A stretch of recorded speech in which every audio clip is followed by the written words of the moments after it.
এই তিনবার তারা ক্ষমতায় এসে বাংলাদেশকে ছোপ ছোপ রক্ত আর খাড়ি খাড়ি লাশ উপহার দিয়েছে। 96 সালে ক্ষমতায় আসার আগে হাত জোড় করে তারা জনগণের কাছে ক্ষমা চেয়েছিল। অতীতে আমাদের দল বাংলাদেশের জনগণের সাথে যে অন্যায় আচরণ করেছে, যে জুলুম করেছে, আমরা বিনা শর্তে মাপ চাই। একটিবারের জন্য আমাদেরকে আপনারা ক্ষমতায় দিন। আমরা ভালো হয়ে গেছি, এখন দেশের জন্য ভালো কিছু করতে চাই। হাতে তসবিহ ছিল, মাথায় ঘুমটা ছিল। জনগণ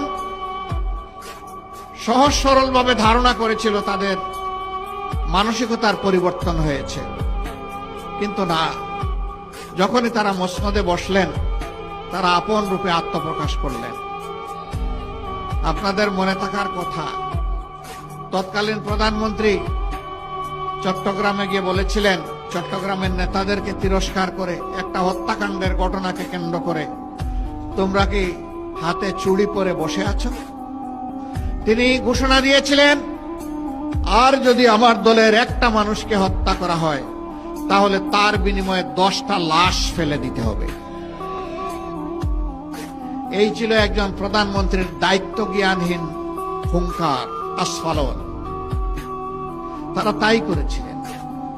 সেই সময়টায় খালে বিলে, নদীতে, নালায়, জঙ্গলে, হাটে মাঠে সর্বত্র মানুষের টুকরা টুকরা লাশ পাওয়া যেত।